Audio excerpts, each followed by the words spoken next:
Hello hello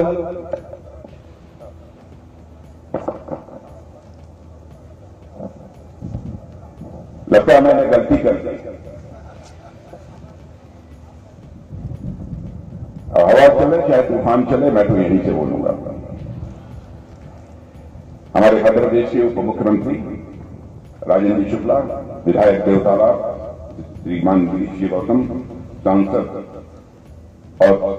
सांसद के प्रत्याशी श्री जनार्दन जी मिश्र, जिलाध्यक्ष मऊगंज डॉक्टर राजेंद्र मिश्रा, जिलाध्यक्ष रीवा डॉक्टर अजय सिंह, विधायक गुड़ श्री नागेंद्र सिंह, श्री रणवीर जी रावत प्रदेश महामंत्री भाजपा, श्री राजेश पांडे प्रदेश मंत्री, श्री रामलाल लौटे, प्रबोध व्यास लोकसभा संयोजक, श्रीमती नीलम सिंह जनपद अध्यक्ष और श्रीमती नगीना गुप्त, और इस सभा में मौजूद मेरे सभी सम्मानित बहनों एवं भाइयों, शायद इस स्थान पर किसी सार्वजनिक सभा को संबोधित करने के लिए पहली बार मैं आया हूं।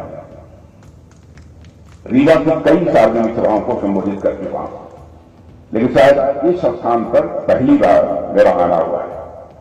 आप लोगों ने स्वागत किया, लेकिन स्वागत और अभिनंदन कभी एक तरफा नहीं होना चाहिए, इसलिए मैं भी अपनी तरफ से आप सभी बहनों भाइयों का हार्दिक अभिनंदन करता हूं, आप सभी का स्वागत करता हूं।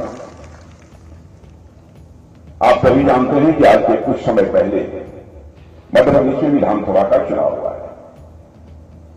मध्य प्रदेश के बारे में देश के किसी भी कोने में मैं जाता था, लोग ये कहते थे लंबे समय से 2003 से मध्य प्रदेश में भारतीय जनता पार्टी की सरकार है, लेकिन इस बार चुनाव में मामला डमाडोल है। भाजपा की सरकार मध्य प्रदेश में नहीं बन पाई, और ईमानदारी की बात है, मेरे मन में भी यह शंका पैदा हो गई। लेकिन जब मध्य प्रदेश की सार्वजनिक सभाओं को संबोधित करने के लिए मैं यहां पर आया, और यहां से लौटने के बाद हमारी प्रधानमंत्री जी से बात हो रही थी, मैं प्रधानमंत्री जी को कहा कि प्रधानमंत्री जी मैं पूरी तरह से आश्वस्त हूं, भारी भरकम बहुमत से मध्य प्रदेश में भारतीय जनता पार्टी की सरकार बनने जा रही है। और बहनों भाइयों, आप लोगों ने भारतीय जनता पार्टी की झोली भर दी विधानसभा के चुनाव में। पिछली बार मैं सिंगरौली, सीधी यहां की सार्वजनिक सभाओं को संबोधित कर रहा था, तो एक चिंता भी मैंने व्यक्त की। मैंने कहा 4 महीने पहले मध्य प्रदेश के लोगों ने वोट डाला है, प्रचार किया है, और 4 महीने के बाद फिर से वोट डालना, प्रचार करना। तो मैंने यह कहा था कि 1 नेशन 1 इलेक्शन, एक देश एक चुनाव होना चाहिए, एक ही बार में सब निपट जाए, उसके बाद जो है और शेष जो हमारे स्थानीय निकाय के चुनाव में वो एक बार में हो जाए। 2 बार चुनाव इससे ज्यादा 5 साल में नहीं होना चाहिए, बात मैंने उस समय कही, यहां के अखबारों में छपा भी होगा। लेकिन मध्य प्रदेश में जो भारतीय जनता पार्टी की सरकार रही है, मुझे याद है 2003 के पहले, क्योंकि 2003 के पहले उत्तर प्रदेश का मुख्यमंत्री मैं भी था, उस समय भी मैं मध्य प्रदेश आया था। लोग कहते थे मध्य प्रदेश से बीमारू राज्य।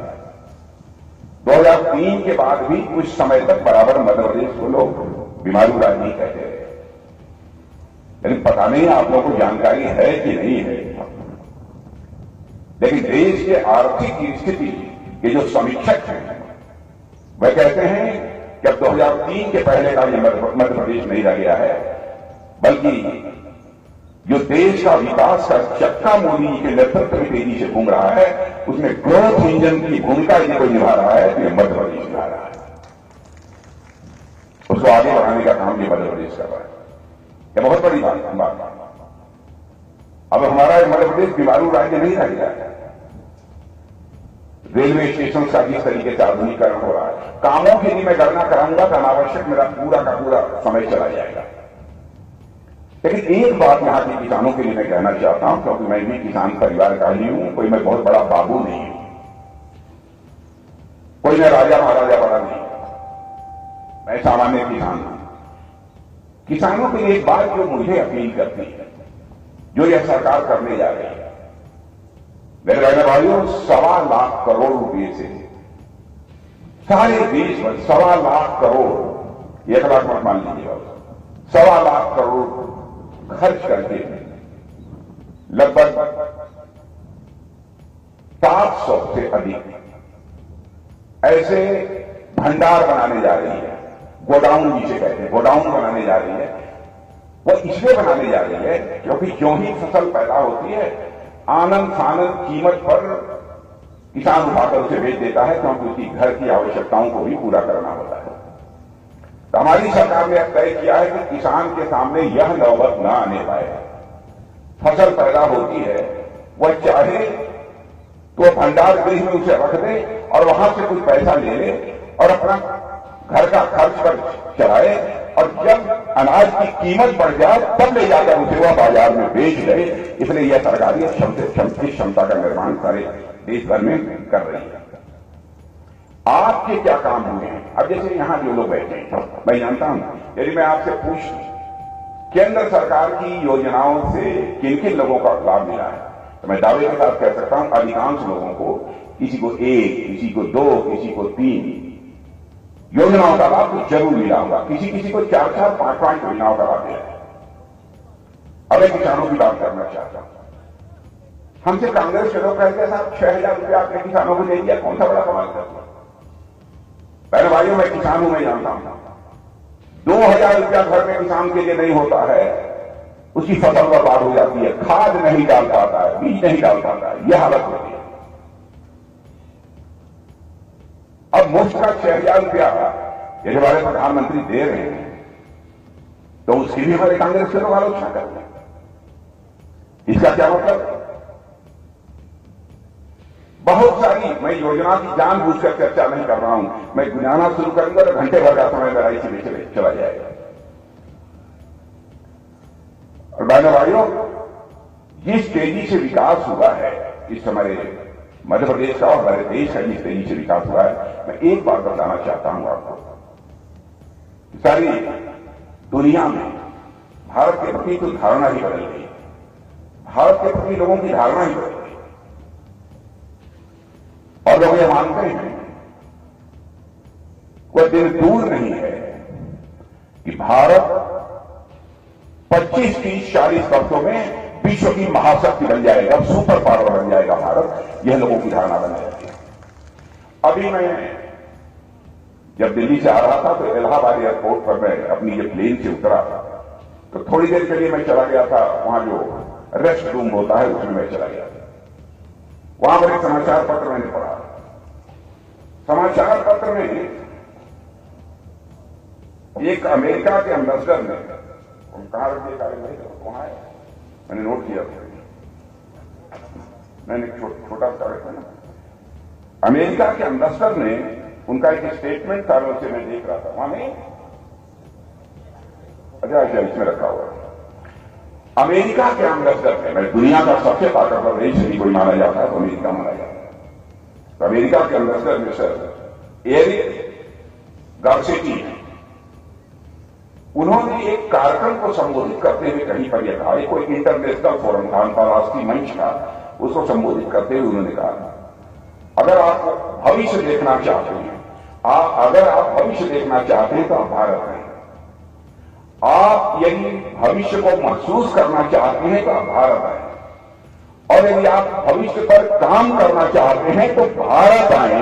यह दुनिया के सबसे शक्तिशाली देश अमेरिका के राजदूत ने कहा है। ये हम लोगों के लिए कोई छोटी बात नहीं है। और भारतीय जनता पार्टी के बारे में, और मैं तो प्रेस के दोस्तों से भी कहूंगा, हमारी कोई भी बात गलत हो तो आप अखबारों में लिख दीजिएगा, कह दीजिएगा कि राजनाथ सिंह ने झूठ बोला है। शंका हो तो हमसे बात कर दीजिएगा, हम उसका समाधान देंगे। क्योंकि आज तक जो मैंने राजनीति की है, जनता की आंखों में धूल झोंक के बहनों भाइयों कभी राजनीति नहीं की है, जनता की आंखों में आग डालकर रह रहे हैं बराबर। यह सावधानी हमें लगता है। हम जो कहते हैं वो करते हैं। मैं यह नहीं कह रहा हूं हमारा नीचे का कार्यकर्ता कुछ बोल दिया, चुनाव चलते चलते कुछ बोल दिया, उसी को भाजपा का अपनी स्टेटमेंट मानते हैं। चुनाव होता है तो घोषणा पत्र हम तैयार करते हैं, सोच समझ नाप तौल कर हम घोषणा पत्र तैयार करते हैं। हमारे मोदी जी ने तो इतनी सावधानी बरतते हैं। 2014 में जब वो प्रधानमंत्री के उम्मीदवार बने थे तो राष्ट्रीय अध्यक्ष नहीं था। उस समय उन्होंने कहा कि राजनीति देख लीजिएगा चुनावी घोषणा पत्र। कहीं कुछ ऐसा ना हो जाए हम उससे कह दें कुछ और कर ही न पाए। और 2019 में कहा कि घोषणा कमेटी के चेयरमैन कोई बनेगा, राजनाथ सिंह बने, हम ही बना दिया। 2024 में हम ही को बना दिया। ना तौल कर चीजों को चाहते हैं कि घोषणा पत्र में शामिल किया जाए ताकि जो कहा जाए वो हो।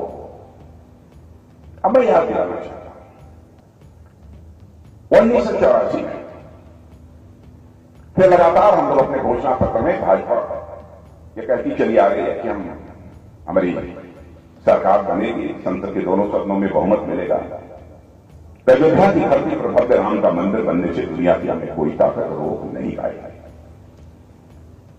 बहनों भाइयों, आपने देखा कि आपने संसद के दोनों सदनों में बहुमत दे दिया, हुआ है अदालत के फैसले से, लेकिन अवसर हमको मिला है, अवसर हम लोगों को मिला है कि अयोध्या की धरती पर आज भव्य राम का मंदिर बनकर खड़ा हो गया। मर्यादा पुरुषोत्तम भगवान राम अपनी चौपड़ी से निकलकर अपने महल में स्थापित हो चुके हैं। बहने भाइयों, मुझे तो ऐसा लगता है कि भारत में अमरनाथ राम राज्य आने का यह शुभ संकेत है। राम राज्य कहते किसे, जब लोगों के अंदर अधिकार बोध के बजाय कर्तव्य हो, यह ज्यादा पैदा हो। और आपने देखा कि सारा संकट रामायण काल में भी खड़ा हुआ था कैकेयी के कारण ही नहीं, क्योंकि उनके अंदर अधिकार बोध ज्यादा पैदा हो गया था, कर्तव्य बोध नहीं था। शेष लोगों ने अपने कर्तव्य का ही निर्वाह किया था। मुझे ऐसा लगता है हम लोगों ने कहा था धारा 370 समाप्त कर देंगे, छुट्टी हो जाकर समाप्त कर दिया। अब त्रिपुल तलाक, लोग कहते हैं आप भाजपा वाले हिंदू मुसलमान की बात करते हैं। बहनों भाइयों, मैं ईमानदारी से कहना चाहता हूं, हिंदू मुसलमान ईसाई यहूदी इस नाम पर हम कोई भेदभाव नहीं करते, कोई भेदभाव नहीं करते। हम सबको साथ लेकर चलना चाहते हैं। जो भी भारत की धरती पर पैदा हुए हैं और सभी भारत माता की संतानें हैं, हम यह मानकर चलते हैं, कोई भेदभाव नहीं करते। और यह आरोप कब और तेजी से लगाना लोगों ने प्रारंभ किया जब हम लोगों ने कहा कि 3 तलाक की प्रथा को हम समाप्त करेंगे, हमारी सरकार बनेगी। हमने जो पहले कहा था, ऐसा नहीं है कि किसी की आंखों में धूल झोंक कर हमने इसे समाप्त कर दिया।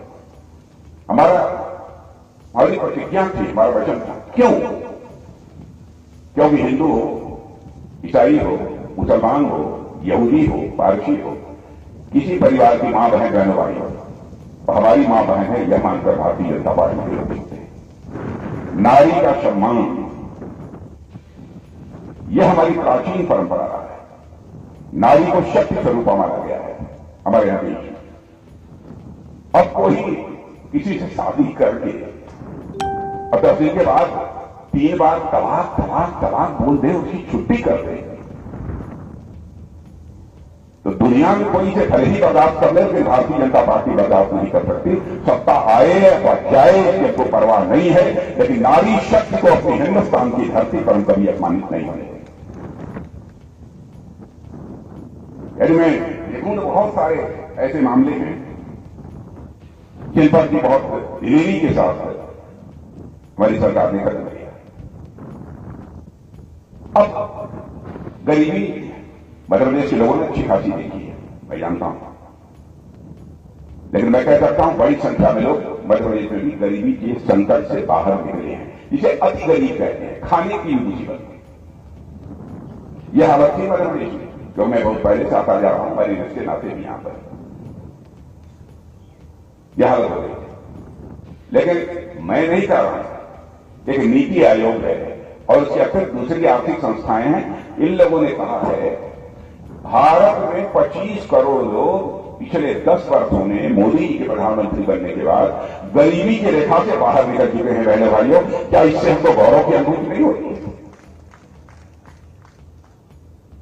अभी बैठे बैठे मैं गिरीश जी से भी चर्चा कर रहा था, जनार्दन जी से, राजेंद्र जी से, 5-5 किलो राशन ये मुफ्त में मिल रहा है। ये 2029 तक मिलेगा, आंख बंद करके लेते रहिए, 2029 तक मिलेगा। और मध्य प्रदेश में मैं जानता हूं, मध्य प्रदेश का, उत्तर प्रदेश, बिहार सभी है, किसी किसी परिवार में 3-3, 4-4 लोग 5-5 किलो ले रहे हैं। ईमानदारी की बात है, आप लोग चुप्पी साधे हैं। ईमानदारी की बात है कि परिवार में कहीं कहीं 3-3, 4-4, 5-5 लोग ले रहे हैं। एक परिवार में 20 किलो 25 किलो भी ये मुफ्त राशन पहुंच रहा है। यह हालत हो रही है। कोई ये कहे कि हम भूख से दम, हमारे परिवार भूख से दम तोड़ दिया, मैं समझता हूं कि वह किसी भी सूरत में संभव नहीं है। शासन की संवेदनशीलता, बड़े परिवारों के भी माताएं बहनें यदि गैस सिलेंडर से खाना बनाती हैं तो सबसे गरीब महिला को भी गैस सिलेंडर से ही खाना बनाने का अवसर मिलना चाहिए।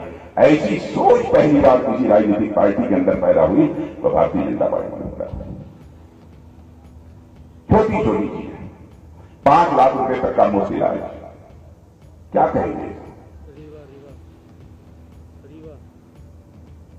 यह कोई सामान्य बातें नहीं, बहुत सारी ऐसी चीजें हैं। सब मिलाकर मुझे कहना हो तो मैं कह सकता हूं बैठ वाली हमारी मोदी जी की सरकार का ट्रैक रिकॉर्ड ये बहुत ही शानदार है, बहुत ही शानदार है ट्रैक रिकॉर्ड। भारत की प्रतिष्ठा मोदी जी ने सारी दुनिया में बढ़ाई है, इसमें कहीं दो राय नहीं। मैं बहुत सोच समझ कर बोल रहा हूं, हमारे पास आंकड़े हैं, मैं सिद्ध कर सकता हूं, तो कोई टाल नहीं सकता। पता नहीं आप लोगों को बताया है लोगों ने कि नहीं बताया है, लेकिन पढ़े लिखे लोगों को जानकारी होगी। धन दौलत के मामले में, इकोनॉमिक साइज, अर्थव्यवस्था के आकार के मामले में हमारा भारत पहले दुनिया के देशों में 11वें स्थान पर था। और आज के 2 साल पहले ही हमारा यह भारत जो धन दौलत के मामले में, अर्थव्यवस्था के आकार के मामले में दुनिया के देशों में 11वें स्थान पर खड़ा था, वह जंप लेकर आज दुनिया में 5वें स्थान पर भारत आ गया है। और भारतीय वित्तीय फर्म, फाइनेंशियल फर्म्स जो सारी दुनिया की हैं, वो कहती हैं भाई भारत जितनी तेजी के साथ आगे बढ़ रहा है, 2027-2024 है, 2026 समाप्त होते होते ही हमारा भारत दुनिया की टॉप 3 कंट्रीज में आकर खड़ा हो जाएगा, दुनिया के 3 देशों में खड़ा हो जाएगा। और मैं भी विज्ञान का ही छात्र हूं, अर्थशास्त्र के बारे में भी थोड़ी बहुत मैं जानकारी रखता हूं। मैं भी कह रहा हूं कि विश्वास के साथ जिस तरीके से देश की अर्थव्यवस्था आगे बढ़ रही है, रहने वाली है, 2047 में भारत विकसित भारत बन जाएगा, जो हमारे प्रधानमंत्री जी का सपना है। लेकिन मुझे लगता है कि 2070-2072 आते आते विश्व की सबसे बड़ी आर्थिक शक्ति यदि कोई बनेगा तो हमारा और आपका भारत ये बनेगा, हमारा और आपका देश भारत बनेगा। ऐसा मेरा पक्का विश्वास है। भारत के बारे में धारणा तो मुझे बदल गई है। पहले हम लोग जाते थे, ये भाषण करते थे अंतर्राष्ट्रीय मंचों पर, तो हमारी बातों को गंभीरतापूर्वक नहीं लेते थे। आज यदि हम बोलते हैं तो कान खोलकर सुनते हैं कि भारत बोल क्या रहा है। ये भारत की हैसियत बन गई है। भारत का खर्च बहुत ऊंचा होगा। सब मिलाकर कहना तो मैं कहूंगा कि मोदी जी के काम का ट्रैक रिकॉर्ड बहुत शानदार है। अब एक घटना मैं आपको बताना चाहता हूं। मैं क्योंकि रक्षा मंत्रालय से विराजमान रहने दीजिए। आंसू तरफे बहने लगे, उनको दया आई। उन्होंने कलेक्टर से बोला कि मूर्ति नहीं हटाई जा सकती, अगर इसी तरह का आंसू चलेगा तो देश में हाहाकार होगा। फिर से मरने का रिटायर हो चुके थे, रिटायरमेंट के बाद कतर में काम करते थे। किसी मामले में कतर की अदालत ने उनको फांसी की सजा दी, लेकिन ये तो हमारे भारत के नागरिक, हमारे प्रधानमंत्री निश्चित कर दिया। और उसके बाद हमारे प्रधानमंत्री ने टेलीफोन उठाकर कतर के राष्ट्रपति से सीधे बात की। और बहनों भाइयों, आपको जानकर खुशी होगी, अदालत का फैसला कतर के राष्ट्रपति ने हमारे 9 सेना के अधिकारियों को माफ कर दिया और वो जवाहरलाल नेहरू बोला ये नहीं हटाया जाता। जवाहरलाल नेहरू जिद करने लगे, नहीं किसी भी सूरत में मूर्ति हटना चाहिए। ऐसी कई घटना उनकी जिद। ऐसे रूस और यूक्रेन की जब लड़ाई चल रही थी, अभी चली रही है, 2 साल से चल रही, जब शुरू हुई थी तो हमारे देश के लगभग वहां पर 26-27 हजार बच्चे रहते हैं। उनके माता पिता शोर मचाने लगे कि कब हमारे बच्चे की जान चली जाए, वहां कुछ कहा नहीं जा सकता, क्योंकि रूस से भी मिसाइल चल रही थी, यूक्रेन से मिसाइल, बम,